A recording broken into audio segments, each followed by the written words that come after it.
नमस्कार दोस्तों, आपका स्वागत है हमारे show career talk with subject matter experts में। आज हम ग्राफिक डिजाइनिंग की फील्ड में मौजूद अपॉर्चुनिटीज को एक्सप्लोर करेंगे। ग्राफिक डिजाइनिंग की फील्ड वैरायटी ऑफ सेटिंग्स में काम करने का मौका तो देती ही है। आप इसमें वेब डिजाइनर, इलस्ट्रेटर, एनिमेटर और भी बहुत सारे रोल्स निभा सकते हैं। India bureau of labour statistics की माने तो 2021 से लेकर 2026 तक इस फील्ड में लगभग 5% की बढ़ोतरी दर्ज करी जा सकती है।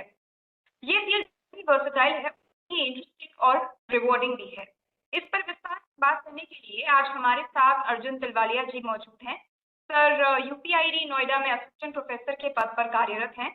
अब मैं national institute for career services की director madam Mrs एमलता Gautam ji का स्वागत करती हूँ। आपका स्वागत है मैडम, और मैं आपसे अनुरोध करती हूँ कि आप इस कार्यक्रम को आगे बढ़ाएं। Over to you madam.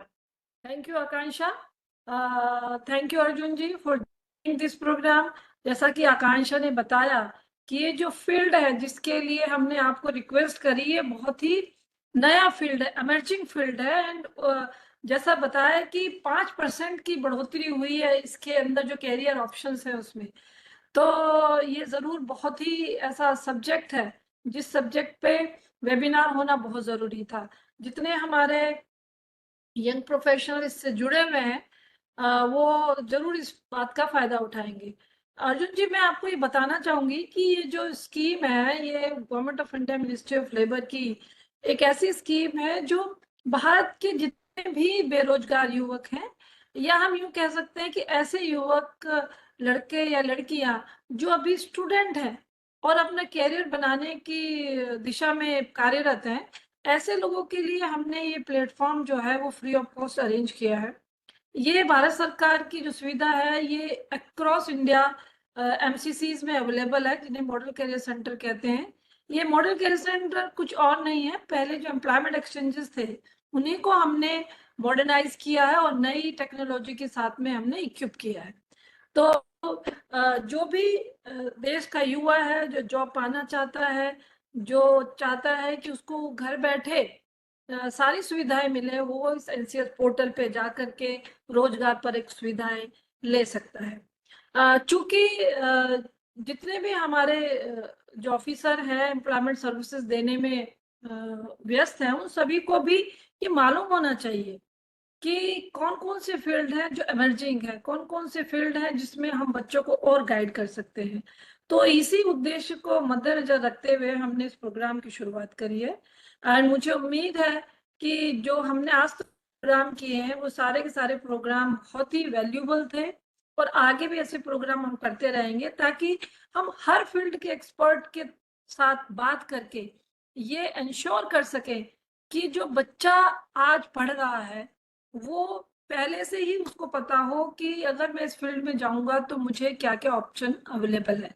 या जो बहुत ही कंफ्यूज है कि मैं कौन से फील्ड में जाऊं, मुझे कुछ नया करना है, तो वो भी ये जो प्रोग्राम है उसको देख करके अपना कैरियर ऑप्शन बना सकता है। थैंक यू अर्जुन जी।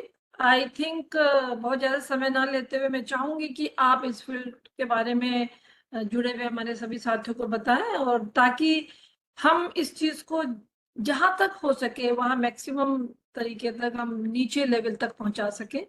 आपको मुझे बताते हुए खुशी हो रही है कि ये जो आपका प्रोग्राम है, सेशन है, ये रिकॉर्ड होगा और फिर हमारे जो एनसीएस और एनआईसीएस का यूट्यूब चैनल है उस पर भी पड़ेगा, सो दैट कि जब भी कोई फील्ड के बारे में जानकारी चाहे तो वो यूट्यूब पे जाके हमारी साइट पे जा करके वो उसको सुन सकता है और समझ सकता है। Thank you Arjun ji, over to you.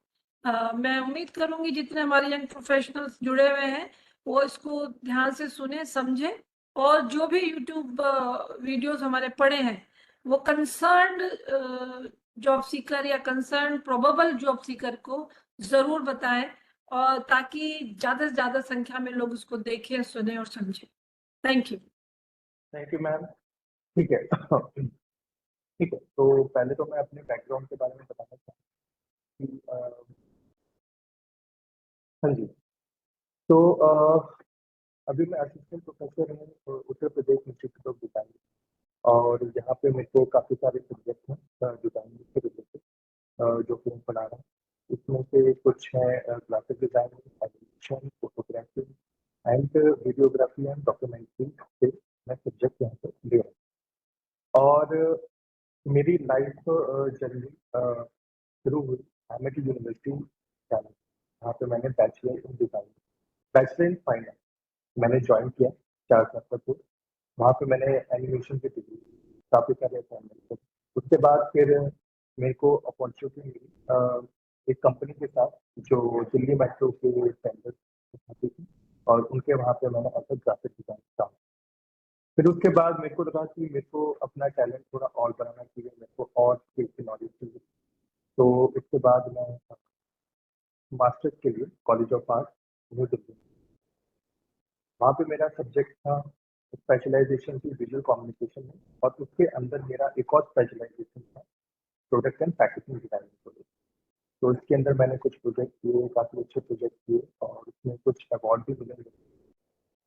Masters की पढ़ाई करने के बाद मैंने एज अ जॉब अपॉर्चुनिटी ढूंढी, और मेरे को एक स्टार्टअप कंपनी जिसका नाम था चंद्रमा, और उसके अंदर मैंने as a graphic designer and a product and packaging designer काम किया।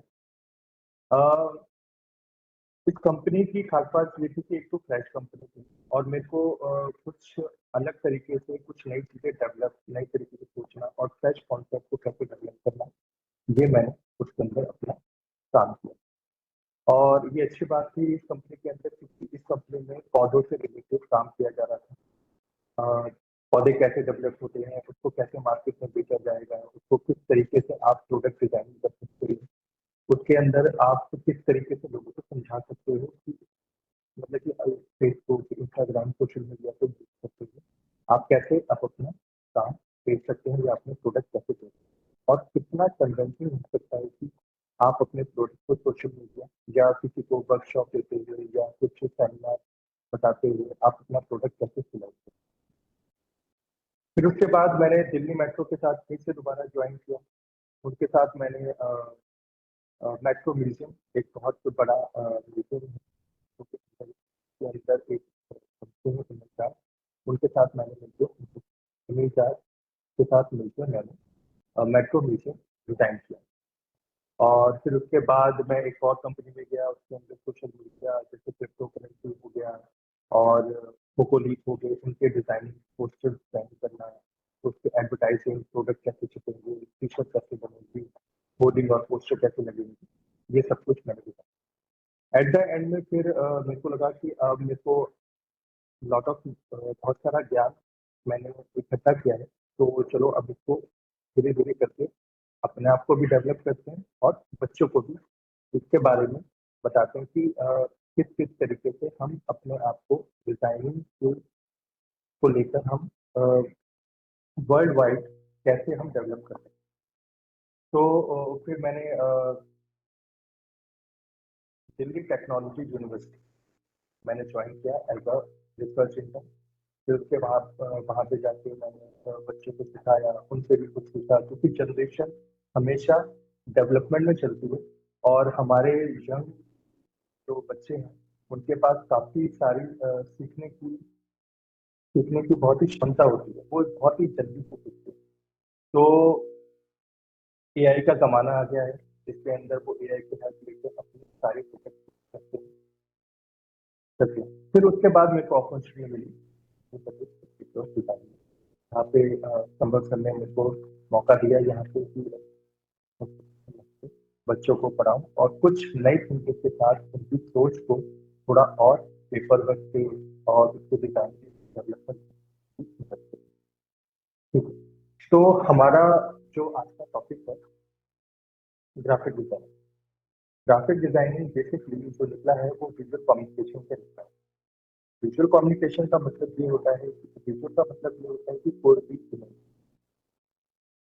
ठीक है, और इमेजेस देख के आप जो कम्युनिकेट कर पाते हैं किसी भी ऑडियंस को, अगर हम एज अ कमर्शियल चीजों को लेके चले तो आपको एक ऐसी विजुअल बनानी है जो कि सेकंड इंसान देख के उसको देख के वो कम्युनिकेट कर पाए कि आप क्या बेचना चाहते हैं, क्या समझाना चाहते हैं, और क्या आपकी ये जरूरत है कि नहीं। तो इस विजुअल कम्युनिकेशन से निकला ग्राफिक डिजाइन। ग्राफिक डिजाइनिंग में बेसिकली पूरा प्रोसेस बनाया जाता है जिससे कि कम्युनिकेशन करने में आसानी है। अब ग्राफिक डिजाइनिंग होता क्या है? ग्राफिक डिजाइनिंग एक स्ट्रीम है, कह सकते हैं इसको कि इस ग्राफिक डिजाइनिंग के अंदर आपको बहुत सारे रूल्स मिलते हैं जिसको आपको सही तरीके से पढ़ना पड़ता है और उसी बेस पे आपको कम्युनिकेशन करने के लिए विजुअल अप्लाई करना पड़ता है।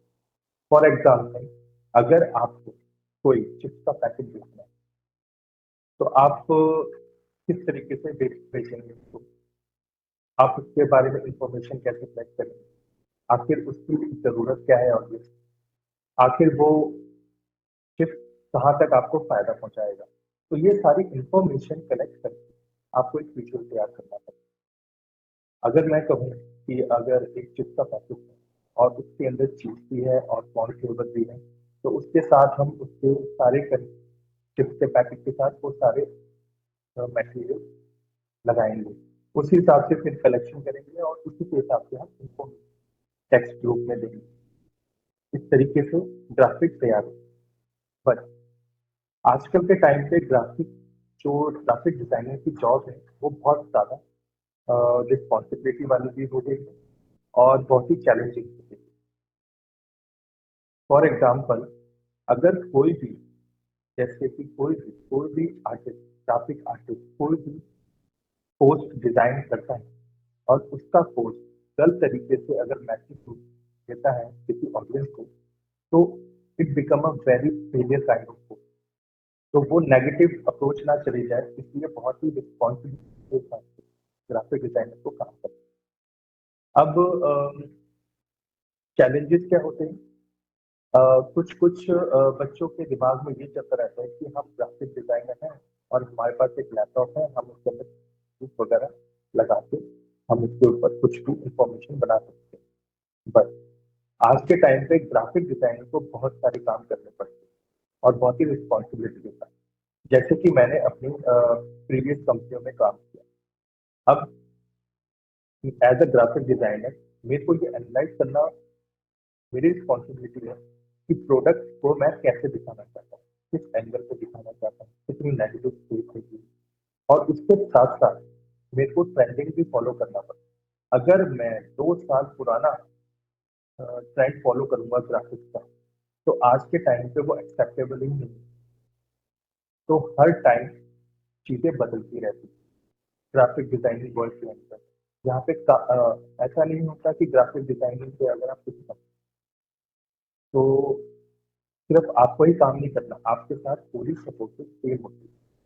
जैसे कि अगर आपको एक एड शूट करना है तो उसके अंदर आपके पास एक फोटोग्राफर भी होगा, आप एक कंप्यूटर आर्टिस्ट भी होगा, एक स्केच आर्टिस्ट भी होगा, डायलॉग बोलने वाला भी होगा, ये सब कुछ है। ये सब मिलकर एक ग्राफिक डिजाइन वर्ल्ड के अंदर काम करते हैं। अब प्रॉब्लम ये आती है बच्चों को कि सर इसके अंदर तो सब कुछ हो रहा है, आप एनिमेशन भी करवा रहे हो, फिल्म भी करवा रहे हो, ये भी करवा रहे हो, सब कुछ करवा रहे हो, बट ये तो कुछ और ही फील्ड चली गई। जैसे फिल्म मेकिंग है, एनिमेशन वाली अलग फील्ड है, ग्राफिक डिजाइनिंग।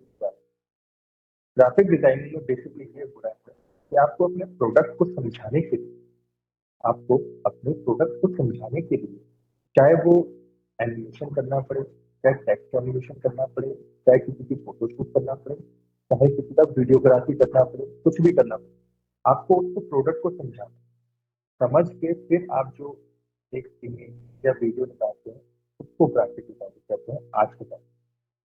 तो धीरे धीरे करके ग्राफिक डिजाइनिंग के अंदर बहुत सारी चीजें इन्वॉल्व हो रही है, बड़े सारे कॉन्सेप्ट डिजाइन हो रहे हैं जिसके बिहाफ पे हम चीजें पार्टीशन में होती जा रही है सारी चीजें। मतलब कि एक विजुअल कम्युनिकेशन में एक आर्टिस्ट भी काम करता है, ग्राफिक डिजाइन भी काम करता है, आर्टिस्ट भी काम करते हैं, काफी सारे लंबी पाइपलाइन बनती है। एक सबसे ज्यादा इम्पोर्टेंट चीज जो कि अभी मैं बोलूँ कि ट्रेंडिंग, ग्राफिक डिजाइनिंग में ट्रेंडिंग का क्या रोल?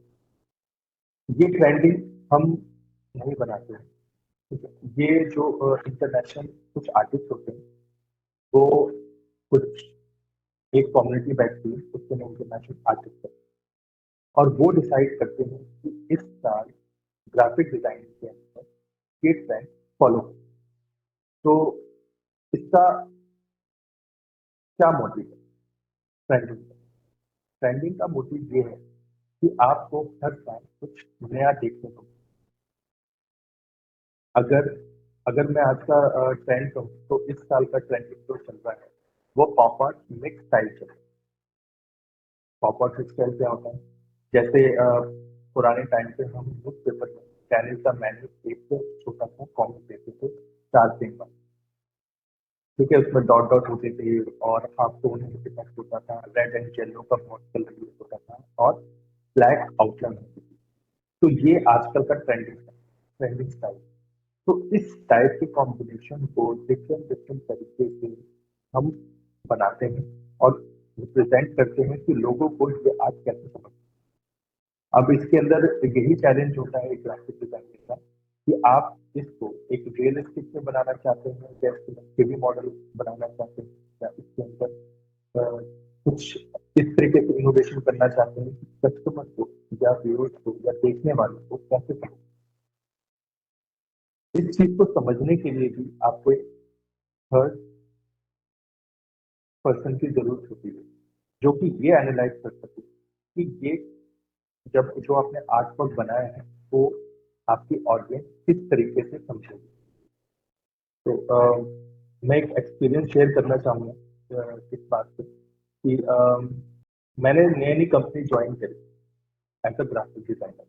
और मैं भी बच्चा था और नया नया कंपनी ज्वाइन करी थी और बड़ा खुश था कि कंपनी ज्वाइन होती है और मेरे को तो बहुत अच्छे प्रोजेक्ट मिलते हैं और मेरे को तो आता भी बहुत कुछ।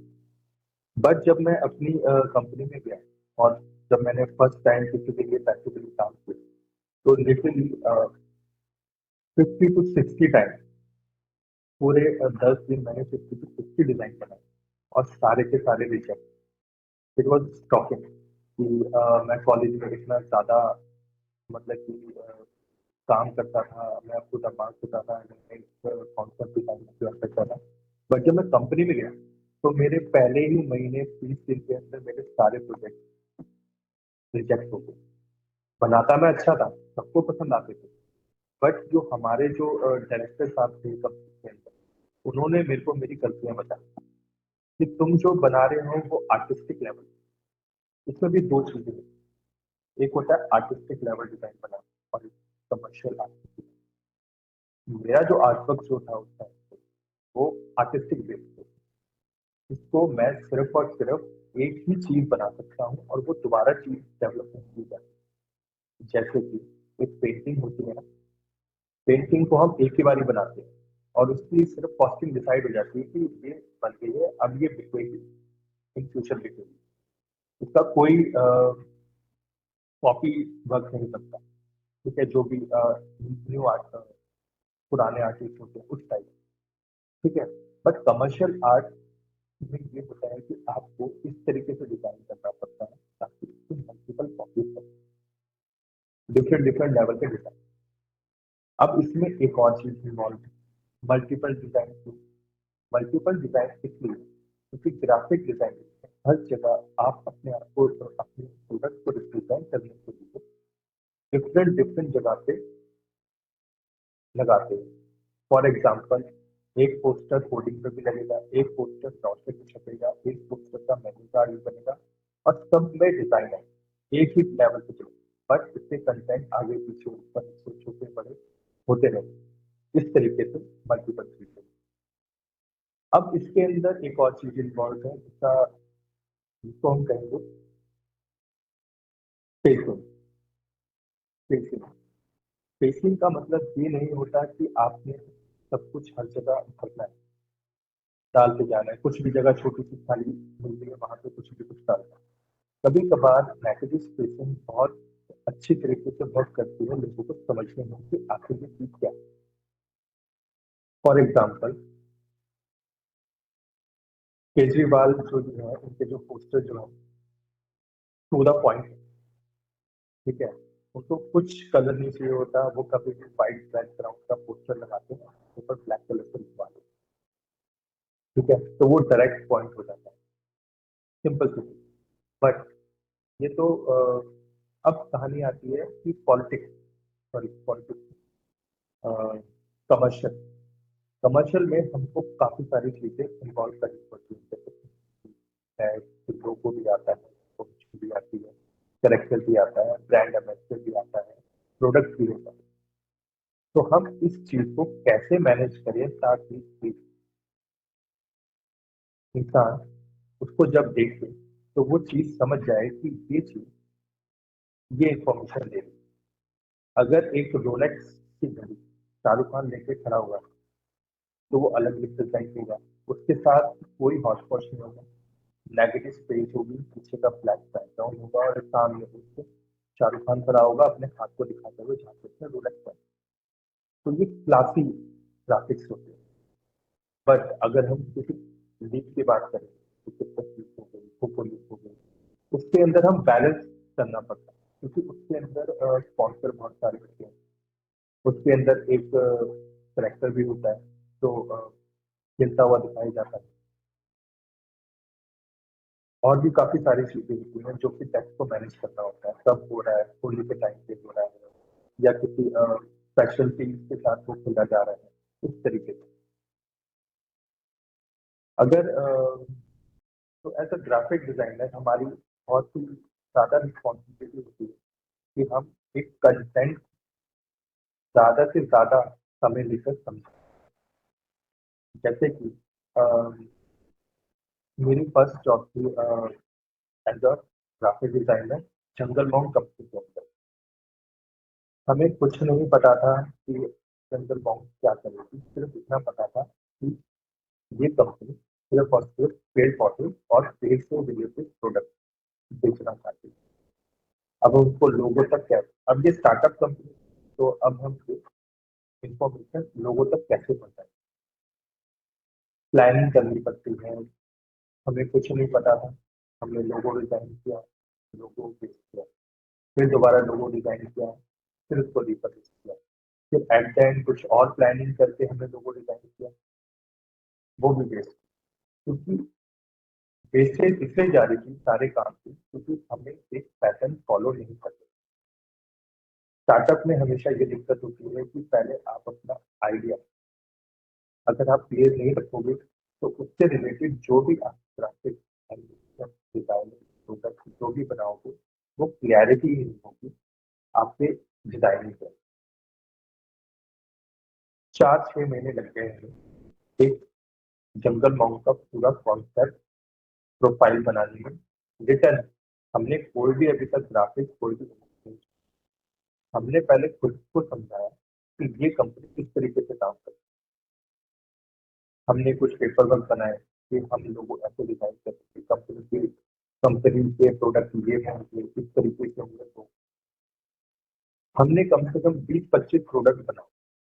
उसके बाद हमें क्लैरिटी आई कि ये कंपनी किस तरीके से काम करेगी और इसके ग्राफिक्स कैसे। तब हमने डिसाइड किया इसका नाम हम जंगल मंगल। तो इससे रिलेटेड उसका एनिमेशन भी तैयार हुआ, कैरेक्टर भी डिजाइन हुआ, उसके प्रोडक्ट भी डिजाइन, फोटोग्राफी भी हुई, और काफी सारी चीज। सोशल मीडिया पे गए, सोशल मीडिया में प्रोडक्ट हमने बेचना शुरू किया, उसकी फोटोग्राफी हुई, उसको किस तरीके से बेचा जाए, क्या उसकी इम्पोर्टेंस बताया जाए। अगर मैं ये कहूँ कि मेरे पास एक प्रोडक्ट, हमने एक प्रोडक्ट डेवलप किया जो 1 बाय 2 फीट का स्क्वायर बॉक्स, पूरा वुडन से बना हुआ, फाइन वुड जो वाटर प्रूफ था, और उसके अंदर हमने बैम्बू भी लगाया ताकि अर्दी नहीं चला। अब इस प्रोडक्ट की ना कॉस्ट 4 से 5 हज़ार रुपये। अब हम इतना महंगा प्रोडक्ट क्यों बेचें, और ये अगर महंगा बेचना ही है तो हम किसको बेचेंगे। अगर हम बेचना ही चाहते हैं तो हम इसको सोशल मीडिया पोस्ट कहाँ पे डालेंगे, किस मार्केट को एड्रेस करेंगे, कहाँ पे बैनर लगाएंगे, ये सब ये सब सोचा। फिर उस बेस पे हमने अलग अलग डिफरेंट तरीके से पोस्टर डिजाइन कर। अब ये प्लांटर बॉक्स करता क्या है। अब ये प्लांटर बॉक्स के अंदर एक ग्रो बैग डाला जाता था, उसके अंदर हमने टेस्टिंग करी, ये इसके अंदर आप मिट्टी डालिए और इसके अंदर आप टमाटर भी उगा सकते हैं, फ्लावर भी लगा सकते हैं, आप इसके अंदर बैंगन भी उगा सकते हैं, गोभी भी उगा सकते हैं। मतलब कि अ, जिनको थोड़ा सा फार्मिंग का शौक होगा वो ये प्लांटर बॉक्स खरीदेगा एज अ फैंसी गिफ्ट। अब कोई भी इंसान ये प्लांटर बॉक्स नहीं खरीद रहा था। फिर हमने टारगेट किया हाई राइज गार्डन। इस बेस पे हमारा जंगल मॉम की टैगलाइन बनी हाई राइज गार्डन। इस तरीके से टैगलाइन डेवलप। तो हमने सोसाइटी जैसे आम्रपाली हो गया, चिपली, बिलास हो गए, वहाँ पे जाके हमने अप्रोच किया तो वहाँ के ऑडियंस बड़ी इंटरेस्टेड थी ये प्रोडक्ट लेने के लिए। तो हमने वो प्रोडक्ट वहाँ पे देखा और लिटरली वहाँ पे बहुत सारे ऑडियंस हैं, उनको बहुत शौक था कि हम अपनी 13वें माले पर 14th माले पर हम ये प्रोडक्ट ग्रो नहीं कर पाते और हम उसकी बैल्कनी के अंदर एक छोटी सी 3 बाय 6 फीट की बैल्कनी के अंदर हम ये प्रोडक्ट लगा रहे। फिर हमने कुछ फोटोशूट किए उन ऑडियंस के साथ। तो हमने धीरे धीरे करके कंटेंट कलेक्ट किया। जब हमारे पास एक साल में नए स्टार्टअप के लिए पूरा का पूरा वीडियो, फोटो, नए कस्टमर, सारी चीजें, collection of idea, collection of technique, collection of collection of video. फिर हमने इसका एक साल के बाद फिर हमने प्रमोशन स्टार्ट कि हमारे ऑडियंस इस तरीके से खुश है हमारा प्रोडक्ट, क्योंकि हमारा प्रोडक्ट आपकी, चाहे आप जितने फ्लोर पे रहते हैं, चाहे जितनी छोटी बैल्कनी, आप ये 2 बाय 1 फुट का एक प्लांटर बॉक्स और इसके अंदर आप कोई भी सब्जियां उगा सकते हैं, फ्लावर लगा सकते हैं और ये कम से कम 5 साल तो कहीं नहीं जाए, सिवाय एक चीज करनी पड़ेगी और वो है हर एक साल के बाद उसको बॉर्न।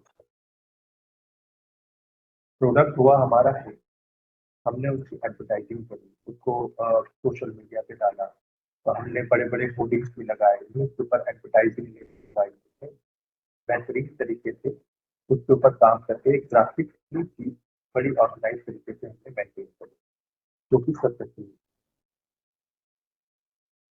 ये तो है स्टार्टअप की कहानी। तो अगर आप किसी स्टार्टअप में जाते हैं तो ग्राफिक डिजाइन तो ये मल्टी मल्टीटास्किंग और ये होता भी है। स्टार्टअप में ये चीज ये होती है कि आप अगर नया स्टार्टअप में ज्वाइन कर रहे हो तो फाइनेंशियली आपको इन फ्यूचर बेनिफिट्स मिलेंगे। बट अगर आप किसी कंपनी में जाके काम करते हैं उसकी अलग वैल्यू है। अब नई कंपनी में आपने ज्वाइन करते हो तो उसके अंदर ये होता है कि आपको एक काम देंगे, उसमें बड़े सारे चीजें होती हैं कि सबको अपना काम करना है। लाइक आपको अगर आप किसी कंपनी में जा रहे हो और आप बोल रहे हो कि मैं ग्राफिक डिजाइनिंग कंपनी में जॉब करना चाहता हूँ, तो वो आपको पूछेंगे किस प्रोफाइल से आप चाहते हैं। तो ग्राफिक डिजाइनिंग के लिए बड़े सारे प्रोफाइल। तो उसके अंदर क्या होता है कि एक सोशल मीडिया पोस्ट डिजाइन करने वाले, ठीक है, ग्राफिक्स से रिलेटेड आपका मोशन से अलग प्रोफाइल होती है। उसके अंदर एक विजुअलाइजेशन वाला भी पॉइंट होता है और इसके अंदर एक क्रिएटिव और एक कंटेंट राइटर भी, ये सारे लोग काम करते हैं। और हर एक अच्छी बड़ी ग्राफिक डिजाइनिंग कंपनी के अंदर बहुत सारी टूल जिनको अलग अलग लेवल पे काम करना है। अगर आप छोटी कंपनी में जाओगे तो स्टार्टअप की कंपनी आती है आपको काम देगी, और अगर बड़ी कंपनी में जाते हो तो वहां पे बड़ी बड़ी कंपनी जैसे कैनन हो गया, निकॉन हो गया, शेर खान के शेयर्स की कब मार्केटिंग कर सकती है, तो इसकी पूरी की पूरी स्ट्रैटेजी बनती है। तो 4-5 लोगों की टीम होती है, उसके अंदर आपको कंटेंट करके ग्राफिक डिजाइनर, विजुअलाइजेशन और एक पूरा आउटपुट निकालने का हेड होता है, जिसके अंदर आप उसकी देख रेख में काम करते हैं और वो एज अ दूर बैठ के देखता है कि आपने जो प्रोडक्ट जो डिजाइन किया है, प्रोडक्ट का जो डिजाइन किया है वो किस तरीके से ऑडियंस को समझ में आए। जी। तो इस तरीके से चीजें होती हैं। और अगर मैं ये कहूँ कि रिस्पॉन्सिबिलिटी, ग्राफिक डिजाइनर की रिस्पॉन्सिबिलिटी बहुत ही अहम है। अगर आप जो भी आपको टास्क मिला है, अगर आप उसके ऊपर सही तरीके से रिसर्च नहीं कर पा रहे हैं या फिर रिसर्च करने में देरी हो रही है, तो काम मत स्टार्ट करें जब तक आपकी रिसर्च पूरी ना हो। मैं अपने जो भी यंग जनरेशन जो है, मैं उनको ये कहना चाहूंगा कि जब तक रिसर्च पूरी ना हो, ग्राफिक मत तैयार, पहले इसके बारे में इंफॉर्मेशन। तो इंफॉर्मेशन कलेक्ट करना बहुत जरूरी होता है। बस सबसे पहले थंब रूल यही है कि आपको सबसे पहले इंफॉर्मेशन कलेक्ट करनी है कि आपको जो काम करने के लिए वो क्या करता है, उसकी क्या और क्या करना चाहिए। फॉर एग्जाम्पल, अगर कोई इंसान आता है आपके पास और वो कहता है कि मैंने एक चिप्स का पैकेट बनाया है और मैं इसकी एडवर्टाइजमेंट करना चाहता हूँ, ठीक है। आप उनसे ये पूछोगे कि ये चिप्स की ISI मान है कि नहीं, क्या बताइए फूड का कोई हॉलमार्क मिला है कि नहीं, तो उसकी पूरी इंफॉर्मेशन कलेक्ट करें, क्योंकि आपको उस पोस्टर के अंदर ये सारी चीजें बतानी पड़ेगी। आपने जब भी एडवर्टाइजमेंट देखी होगी फूड वाली या चिप्स वाली या फ्रूट वाली, वहां पे कहीं ना कहीं वहां पे एक स्क्वायर ग्रीन कलर का डॉट या रेड कलर का डॉट दिखाना बहुत जरूरी है, एड के अंदर या ग्राफिक्स के अंदर या पोस्टर के अंदर। ये बहुत जरूरी है। ये कुछ गाइडलाइंस होती है गवर्नमेंट के द्वारा, जो कि आपको फॉलो करनी पड़ती है कोई भी post, कोई भी वीडियो और कोई भी एडवर्टाइजमेंट बनाते हैं। उस रूल्स को पढ़ना बहुत जरूरी है, जिससे कि कोई भी आपको ब्लेम ना करे कि आपने ये रूल फॉलो नहीं। आजकल के टाइम पे बहुत सारे रूल्स बन चुके हैं। अगर आप कोई भी मीडिया के ऊपर कोई भी ब्रांड अगर आप लॉन्च करते हो या उसको पोस्टर लगाते हो, कुछ नॉर्म्स हैं, उसको फॉलो करिए और कुछ देश के लिए आपको ग्राफिक डिजाइन करिए। कुछ रूल्स हैं ग्राफिक्स को लेकर, वो आपको ऑनलाइन मिल जाए, ठीक है। और ट्रेंडिंग का भी यही है कि आप अगर गूगल पे सर्च मारेंगे कि 2024 का ट्रेंडिंग क्या चल रहा है, तो आपको बड़े सारे रूल्स बता दिए जाएंगे। मिनिमम 7 होते हैं, मैक्सिमम 14 रूल्स होते हैं, कभी कभार 16 भी पहुंच जाते हैं, बट उसी के आसपास ही ग्राफिक डिजाइनिंग को बनाया जाता है। तो ग्राफिक डिजाइनिंग को लेके मैंने काफी सारी रिसर्च करी और उस पेज पे मैंने कुछ नई चीजें भी डेवलप करी। फॉर एग्जाम्पल, हल्दीराम्स के लिए काम किया प्रोडक्ट डिजाइनिंग के लिए, उसके लिए ग्राफिक डिजाइन करी। तो, मेरा स्पेशल कॉन्सेप्ट था कि जन्माष्टमी में उनको एक स्पेशल बॉक्स बनाने का और स्पेशल पोस्टर डिजाइन करना। तो उसका सारा मीडिया मेरे पास आ गया था जन्माष्टमी वाले टाइम, न्यूज़पेपर पे कैसे दिखेगा और हल्दीराम को कैसे रिप्रेजेंट करना है और जन्माष्टमी में किस चीज की इसके अंदर मिठाई ज्यादा पॉपअप होने आनी चाहिए। तो इस तरीके से सब कुछ रिसर्च। अब हर ब्रांड का एक रूल है, उनकी कोई कलर कॉम्बिनेशन होते हैं हर ब्रांड की, उनका फॉन्ट भी एक फिक्स होता है कि हम इसके अलावा फॉन्ट यूज नहीं करते, ठीक है। कभी भी कोई भी ब्रांड आके आपको अगर ये कहता है कि ये मेरा ब्रांड है और मैं इसके ऊपर एक पोस्टर डिजाइन करवाना चाहता हूँ इस फेस्टिवल के ऊपर, तो प्लीज उस ब्रांड के बारे में पहले आप पढ़िए, क्योंकि उनके भी एक गाइडलाइन, ये फॉन्ट आप यूज कर सकते हैं, रजिस्ट्रेशन आप अपनी बना सकते हैं, बट उसके अंदर लोगो चेंज नहीं, लोगो जैसा है वैसा ही रहेगा। रेड पे व्हाइट है तो रेड पे व्हाइट ही रहना चाहिए, आप उसको उल्टा नहीं कर सकते कि व्हाइट पे रेड लगा देते हैं, ये बिल्कुल नहीं चलता। और ब्रांड उस आर्टिस्ट के ऊपर केस कर सकती है कि इसने मेरा ब्रांड को स्पॉइल किया। तो बिना कंपनी की परमिशन से आप कोई भी ब्रांड उसकी मर्जी को आप प्लीज चेंज मत करिए। सबसे बड़ा लीगली चैलेंज होता है अगर आप ये गलतियां करते हैं। तो अगर आपको कुछ कमी लग रही है कि आप ऐसे करना चाहते हैं तो पहले कंपनी से पूछ लीजिए। कुछ रूल्स होते हैं जो फॉलो करने, जैसे कि अगर जियो की कंपनी है तो वो अगर वो आप कुछ उसके पोस्ट का डिजाइन कर रहे हैं और लोगो चेंज कर डाला है, आपका ब्लू कलर है और प्रिंटिंग में पर्पल निकल के आ रहा है, तो बहुत ही लीगल ऑफेंस हो जाता है कहीं से भी। तो इस चीज़ों से बचने के लिए, ताकि आपको कोई आर्ग्यूमेंट ना करे और कोई आपके ऊपर ऑब्जेक्शन ना उठाए, तो इसलिए प्लीज जिसके लिए भी काम करो, चाहे किसी कंपनी में काम करो, चाहे फ्रीलांसिंग काम करो, तो ये गाइडलाइन प्लीज फॉलो करना बहुत, क्योंकि हर एक ब्रांड के बारे में पढ़ना जरूरी है जिसके साथ काम, और उस चीज के लिए भी पढ़ना बहुत जरूरी है कि आप उस ब्रांड के लिए क्या नया कर सकते हैं। ठीक है। अब ठीक है, ये तो बहुत ही एडवांस चीजें थी जो मैंने बताई, बट बेसिक चीज जो सबके लिए इम्पोर्टेंट है, आप कोई भी आर्ट, कैसे भी आर्टिस्ट बनना चाहते हैं, किसी भी तरीके का एनिमेशन बनो, ग्राफिक डिजाइनर बनो, या कंटेंट राइटर बनो, या क्रिएटिव आर्टिस्ट बनो, कुछ भी, 3D मॉडल बनो, और भी बड़ी सारी आर्ट है। सबसे पहला समझो, स्केचिंग करना मत छोड़ो, कुछ भी स्केच करो, धीरे धीरे स्केच करो, मल्टीपल बारी से स्केच करो, कम से कम half an hour, 20 minute to half an hour आप स्केचिंग में निकालिए। स्केचिंग क्यों बोली जाती है कि स्केचिंग किया, स्केचिंग करते वक्त आपके दिमाग में आइडियाज बनने शुरू होता है। जरूरी नहीं हो कि जो दिमाग में आपके चल रहा हो वो एग्जैक्ट आप पेपर पे उतारो, ऐसा नहीं।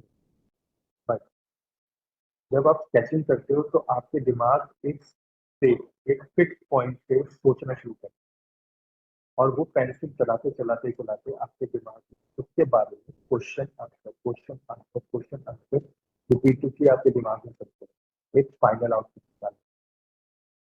स्केचिंग इसलिए बहुत जरूरी है।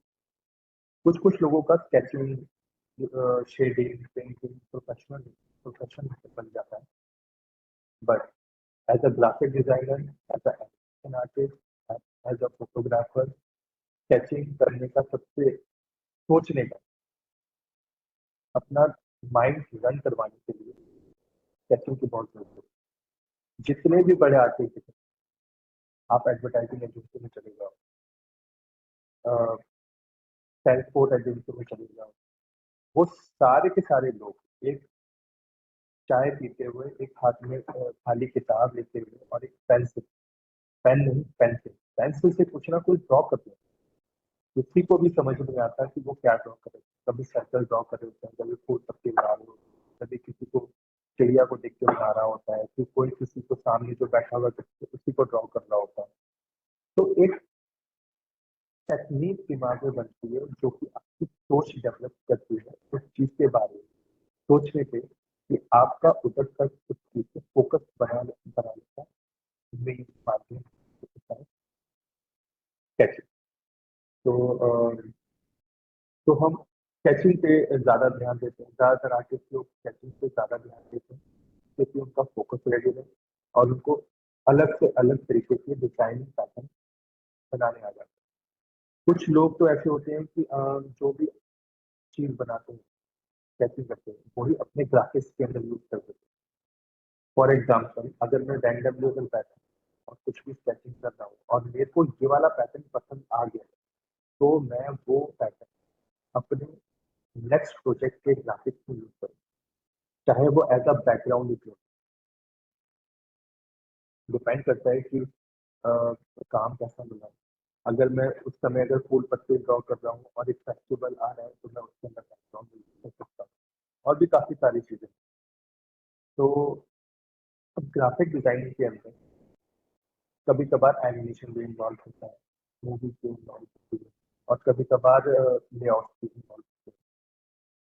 प्रॉब्लम क्या होती है कि ग्राफिक डिजाइनिंग को आना चाहिए, सब कुछ आना, बट अब जब हम ग्राफिक्स के अंदर एनिमेशन भी कर रहे हैं, फोटोग्राफी कर रहे हैं, वीडियोग्राफी भी कर रहे हैं, तो उसका मतलब क्या होगा? एनिमेशन वाला तो एनिमेटर ही कराएगा, वीडियो बनाने वाला वीडियोग्राफर ही कराएगा, बट ग्राफिक डिजाइनर वाला ये सारे काम क्यों कर रहा है? ग्राफिक डिजाइनर वाला उससे ये सब काम कर रहा है क्योंकि उसके पास एक अपना कॉन्सेप्ट लोगों को समझाना कि मेरे को ये प्रोडक्ट इस तरीके से दे सकते, उसी हिसाब से वो अपना कंटेंट बनाएगा। कंटेंट बनाने के बाद उसका करेक्टर चूज करेगा।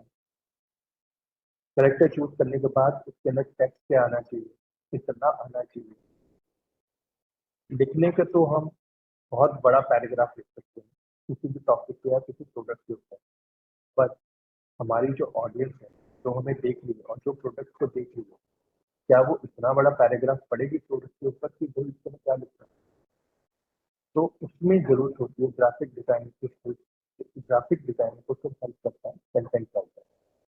कंटेंट राइटर एक ऐसे शब्द या इतनी शॉर्ट में एक शब्द निकालता है ताकि वो उस प्रोडक्ट के साथ रखते ही पहली बार में पढ़ते ही ऑडियंस को समझ में आ जाए कि हाँ ये हमें ये कहना चाहता है और इसका मतलब ये है, और उसके सामने विजुअल।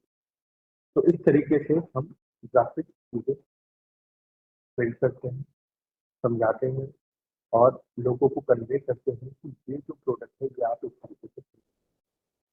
प्रोडक्ट हमेशा हार्ड कोर नहीं होता है।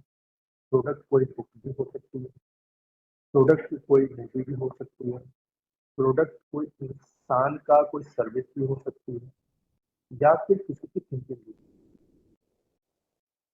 ग्राफिक डिजाइनर की ये जिम्मेदारी है कि उस ये सब चीजों को एक सही तरीके से लोगों को रिप्रेजेंट करना, उसके ग्राफिक डिजाइन करें या उसके कुछ वीडियोग्राफी डिजाइन करें क्योंकि वो उनके लिए बेनिफिशियल हो। Hello ma'am. जी सर। हाँ जी।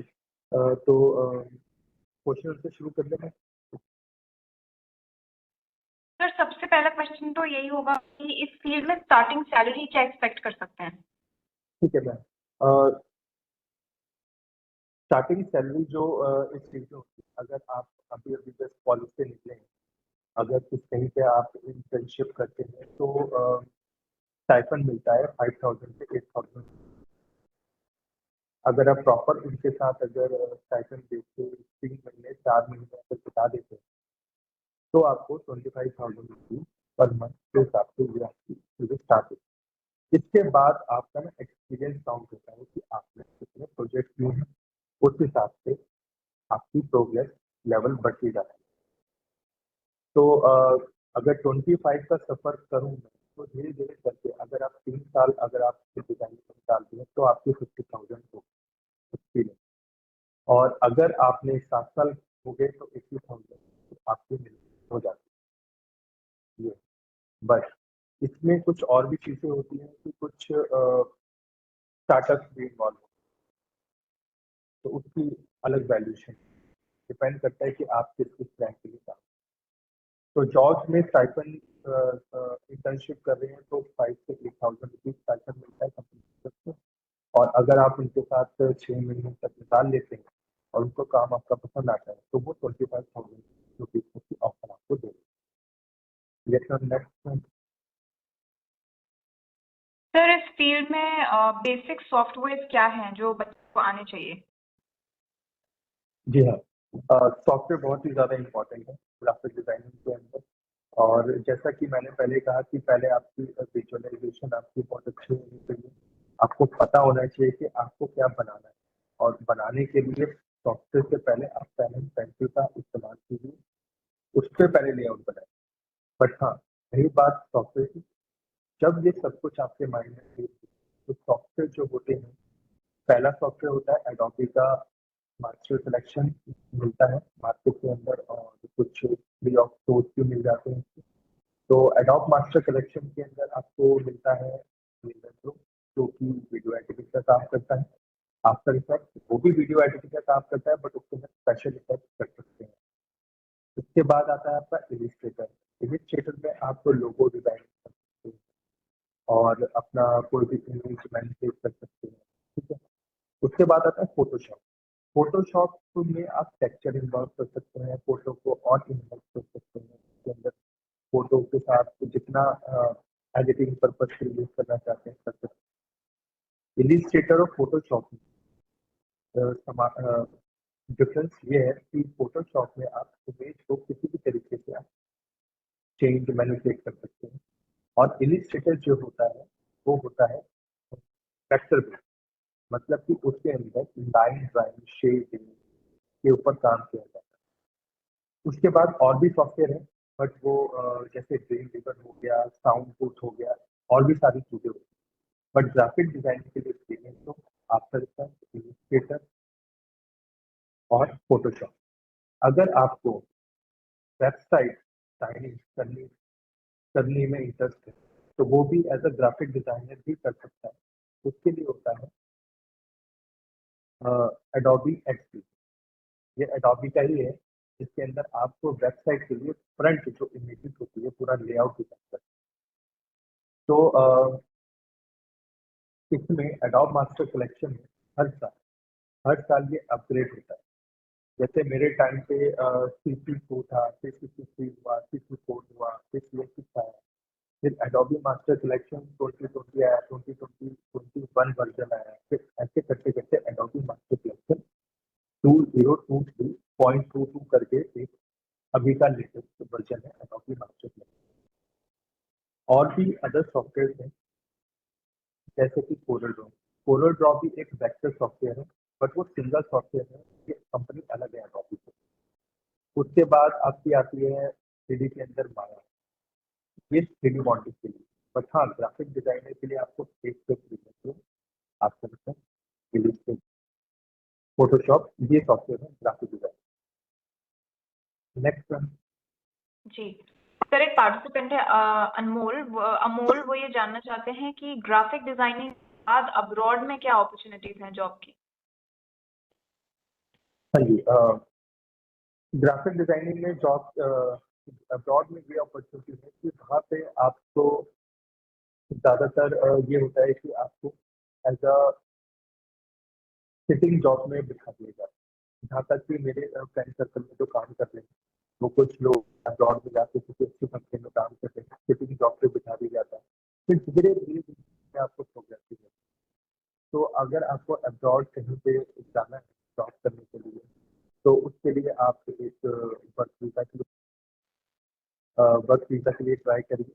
फिर उसके बाद डेफिनेटली अगर आपको अब्रॉड जाके करना है तो एटलीस्ट आपके पास बैचलर्स की डिग्री जरूर है, ठीक है? क्योंकि कुछ और जब भी आप ये अप्लाई करते हैं तो कुछ सर्टिफिकेट वगैरह मांगे जाते हैं, और आपके पास बैचलर की एटलीस्ट डिग्री है डिजाइनिंग के लिए। तो अब्रॉड में जॉब करने के लिए आपको पहले तो किसी अच्छे इंसान से मिलना पड़ेगा जो कि आपको फैसिलिटी प्रोवाइड कर सके। बट हाँ, वहाँ पे अच्छी चीज काम कर सकते हो, नो डाउट, वहाँ पे भी अच्छी अपॉर्चुनिटी। नेक्स्ट में सर, डिजाइनिंग में सबसे पॉपुलर शॉर्ट कोर्स कौन सा है? हाँ जी, दोबारा बोलिए। ग्राफिक डिजाइनिंग की फील्ड में सबसे पॉपुलर शॉर्ट टर्म कोर्स कौन सा है? ग्राफिक डिजाइनिंग के लिए शॉर्ट टर्म कोर्स तो मेरे ख्याल से नहीं है, कोई भी नहीं। अगर सेल्फ पढ़ना चाहते हैं तो ऑनलाइन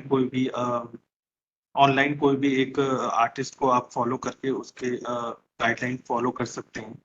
बट शॉर्ट टर्म कोई कोर्स बेनिफिशियल नहीं होता मेरे हिसाब से तो कोई नहीं हुआ। मेरे कुछ फ्रेंड सर्कल में कुछ शॉर्ट टर्म कोर्स करके बैठ गए हैं, बट एट द एंड उनको कोई बेनिफिशियल नहीं हुआ है, क्योंकि शॉर्ट टर्म कोर्स करने से ना आपका ना माइंड डेवलप नहीं होता, और हमेशा आप कंफ्यूज रहते हो कि यार अब तो ये तो कर लिया है मैंने, और चलो यार कुछ और भी देख लेता हूँ।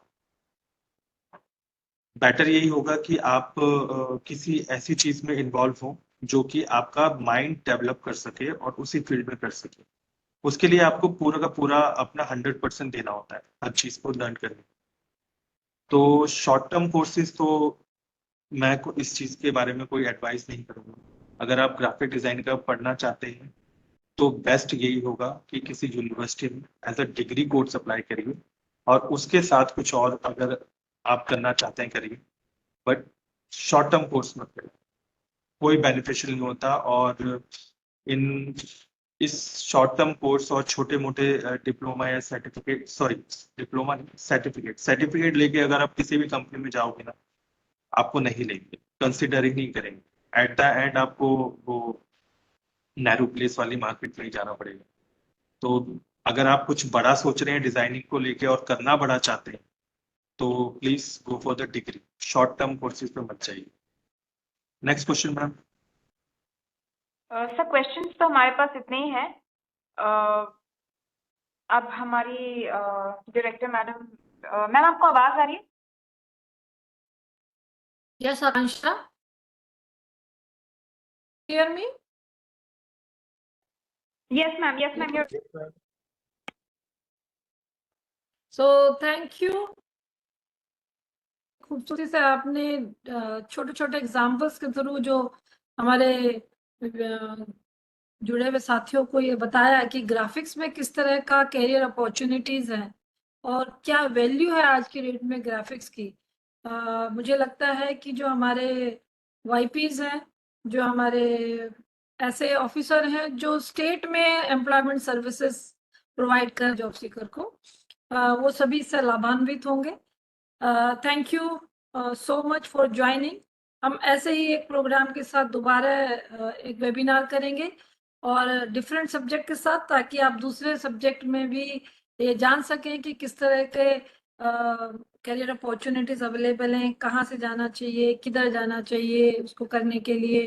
दूसरा, कितना आपको सैलरी पैकेज मिल सकता है वो कोर्स करने के बाद। तो इन सभी तमाम बातों पे हम नेक्स्ट सेशन में दोबारा से आप सब लोगों के साथ जुड़ेंगे। तब तक के लिए thank you so much. Thank you everyone. Thank you, ma'am.